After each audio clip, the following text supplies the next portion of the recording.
I'm Meg. I'm the Environment and Sustainability Manager at the Port of Dover.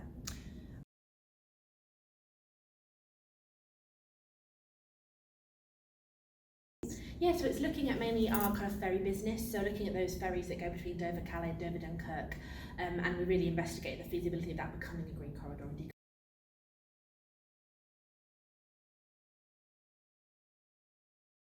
Yes, there's a bunch of definitions of what a green corridor should look like. Most of them do kind of focus on just the vessel itself.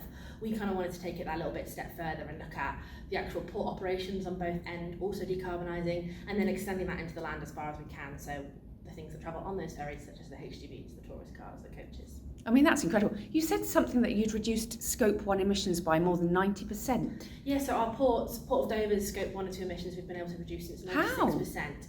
A bunch of different things, some really small, like obvious things like changing out LED lights and heating systems, all the way up to really big things such as we have a big solar array at the port. We only buy renewable electricity, so anything that we don't use from our own solar array, if we need extra, we only buy renewable. We use HVO, which is hydro-treated vegetable oil, in all of our own vessels so that they're much lower carbon. We have some electric plant at our cargo terminals, all different little things. We've been working on it since 2007, so quite far in advance in some of the other ports in the UK.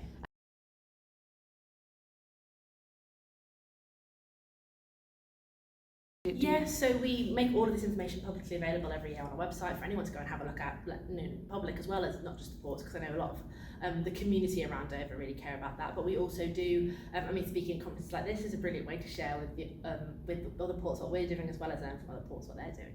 Yeah, absolutely. And you must have a bit of pressure on you as it's the Port of Dover, our key port. Yeah. You're almost like the leading light in many respects. I suppose you've got Southampton and Portsmouth as well. Yeah, but, from a Ro-Ro ferry point of view, we're definitely the biggest in the UK. It's 33% of all UK-EU trade comes through the Port of Dover, so you're right, it is a huge proportion of trade, but I think with that response comes a lot of responsibility to do something about it. It's a lot of trade, but therefore it is a lot of emissions as well. So it's really important that we show that it is doable on this scale, as well as kind of some of the smaller initiatives we've already done as well. Yeah.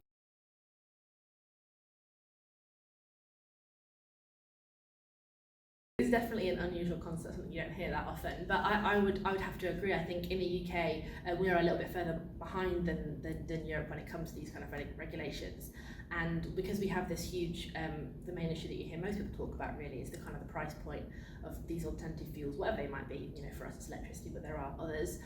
Compared to the current fuels, the only way to do something about that is either to have funding to make your fuel cheaper, or kind of regulatory make that the option. So either by increasing the cost of the diesel with some sort of carbon tax, or by kind of regulating that they do need to be net zero. So without a way to tackle that price, regulation is going to be the only thing that really drives us forward with enough pace to make some really huge changes.